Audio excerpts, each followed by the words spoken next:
Trump campaigned on no new wars, and currently we're getting the opposite. Unless you're living under a bridge or hiding under a rock, you've seen the news. Probably even watched the videos of us bombing Iran. We're 4 days in and we've tragically lost 6 service members. The stock market is in free fall. The 10-year Treasury is going up. So what does that mean for you? And what are the implications? We've been drug into another war. Now, I like Trump. I support most of what he does, but this is crazy and not good for us as Americans. We're bombing Iran with Israel currently, and it's going to last at least a month. Just 4 days in, oil's up 9%. Qatar, who provides 70% of the world's liquid natural gas, including 40% to Europe, has shut off these exports. The 10-year Treasury's on the rise, which impacts everything. Interest rates are going up, mortgage rates are going up, CDs are going up, and annuities are more competitive than ever. We must ask the question though, what were the motives long term for Israel to drag us into this? Israel's been doing some really interesting things behind the scenes. And let me say this, I love the Jews. I'm not critical of the Jews or the people of Israel, but there are some questionable things about their leader in Benjamin Netanyahu, who's interestingly been saying for about 30 years that Iran would have a nuke in 1 week. Now, behind the scenes, there's a power struggle. The US has been the world's unquestioned superpower for a long time now. But we have countries that want to take that title. We have China as well as India and Russia. Now, China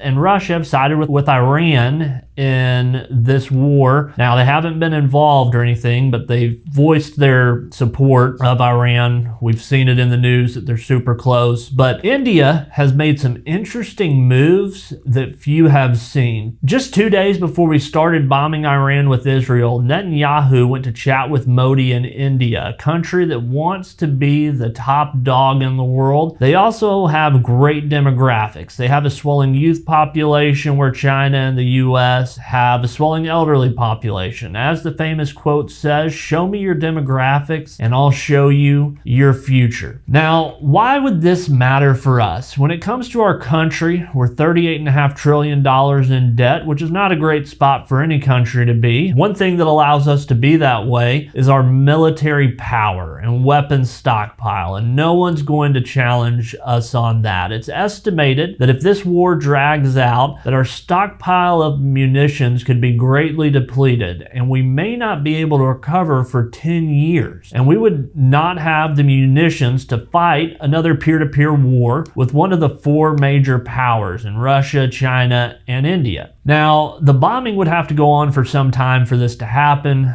but it is a real threat that could allow someone else an avenue in to challenge us as the world's superpower, which we do not want, especially with the level of debt we have. Some believe that Netanyahu getting closer to India may be a way for us to be pushed out of the Middle East and for India to have more control in the region. But the thing that always is true of wars, this war, going to go on for some time, hopefully no longer than a month, but wars always create volatility, but also create opportunity. With the 10-year Treasury going up, that affects everything: mortgages, CDs, money markets, and annuities. This is making annuities stronger than ever. We've already hit a crazy all-time high in the stock market, and if you're thinking about safety and security for your retirement, there has never been a better time. Interest rates on one side are not good for many, but when it comes to annuities, it makes things stronger than ever. Maybe it's time to take some of the poker chips off the Wall Street roller coaster. If you want to know more about our outlook on how the war in Iran is going to affect things, or want to protect some of your hard-earned retirement savings, there's a link down below to grab some time on my schedule to talk. I look forward to speaking with you soon.